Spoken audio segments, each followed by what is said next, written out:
सुनन इब्न माजा की हदीस नंबर 3790। रसूलुल्लाह सल्लल्लाहु अलैहि वसल्लम ने फरमाया, क्या मैं तुम्हें वो अमल ना बताऊं जो तुम्हारे आमाल में सबसे बेहतर हो और तुम्हारे मालिक को सबसे ज़्यादा महबूब हो और तुम्हारे दर्जात को बुलंद करता हो और तुम्हारे लिए सोना चांदी खर्च करने और दुश्मन से ऐसी जंग करने से कि तुम उनकी गर्दनें मारो और वो तुम्हारी गर्दनें मारें बेहतर हो। लोगों ने अर्ज़ किया, अल्लाह के रसूल सल्लल्लाहु अलैहि वसल्लम वो कौन सा अमल है? आप सल्लल्लाहु अलैहि वसल्लम ने फरमाया, वो अल्लाह का ज़िक्र है। इंसान जो खर्च करता है ना, वो बड़ा पसंदीदा अमल, और ख़र्च भी सोना चांदी।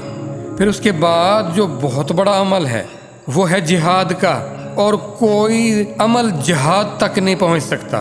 देखिए, मुख्तलिफ सूरतें हैं जिहाद की। तहरीर से जिहाद कर सकते हो, आप अपनी तकरीर से जिहाद कर सकते हो।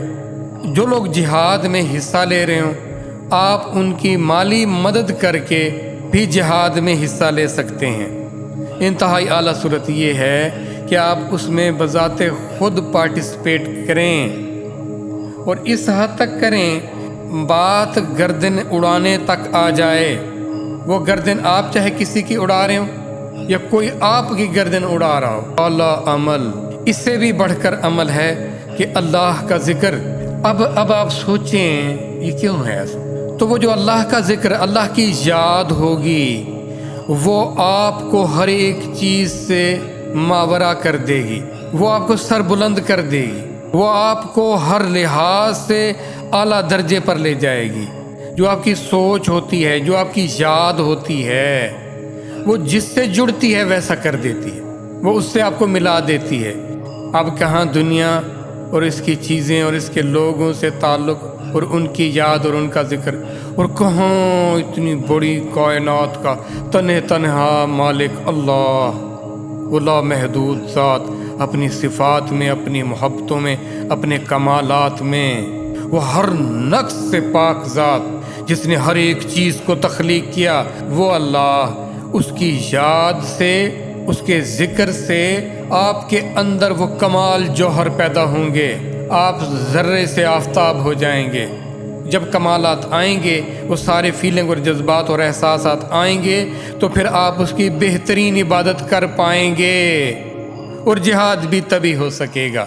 जान कुर्बान कर देना ऐसे थोड़ी होता है। अपनी आसाइशें, अपना आराम, अपनी चीज़ें, जो उसके रिश्ते नाते ताल्लुक़ दूसरों से जुड़े होते हैं, उनको ख़त्म करना कोई आसान थोड़ी होता है।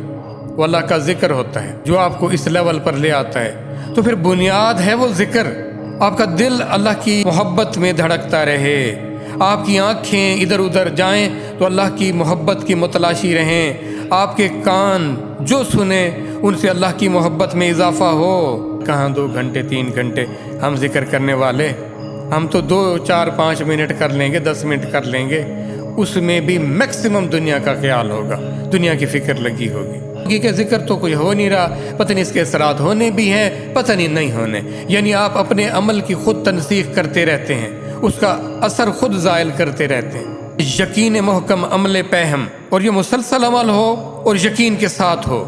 मेरा आपका कोई लम्हा अल्लाह के ज़िक्र, अल्लाह की याद से खाली नहीं जाना चाहिए। दिल बना है मोहब्बत करने के लिए, याद करने के लिए। अगर इसको कामिल की याद या कामिल की मोहब्बत ना दी गई तो ये नाकिस में पढ़कर ही रहना है इसने, और पड़ा हुआ है। इसको वहाँ से निकालें और आला की मोहब्बत में ले आएँ, आला की याद की तरफ ले आएँ, और उसके लिए वक्त निकालें और लगाएं इसको अल्लाह के ज़िक्र, अल्लाह की याद में। शुरू में आपको ऐसे लगेगा ना ये रिस्पांस नहीं हो रहा, लेकिन लगे रहें। फिर जब लग जाएगा ना ये दिल, फिर किसी और चीज़ में मज़ा नहीं आएगा। ऐसे हो जाओ कि आप ज़िक्र को तो छोड़ो, ज़िक्र आपको ना छोड़े। जब कोई चीज़ गालिब आ जाती है ना, तो वो खुद ब खुद अपना मकाम, अपना रास्ता निकाल लिया करती है। अल्लाह के ज़िक्र से अपने आप को जोड़ लें।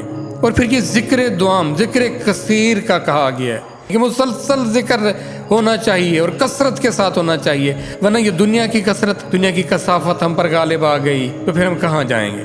फिर इसे जान छुड़ाना बहुत मुश्किल हो जाएगा। اس نے مرتے دم تک ہمارے سر رہنا ہے، اور جو ذکر غالب ہو گیا تو مرنے کے بعد بھی اللہ کے ذکر، اللہ کی یاد کے احساسات میں پڑے ہوں گے، اور اس سے بڑی کوئی سعادت نہیں ہے، اور اس سے بڑا منس اور ساتھی اور مددگار نہیں ہے اللہ کی یاد کے سوا، اللہ کے ذکر کے سوا۔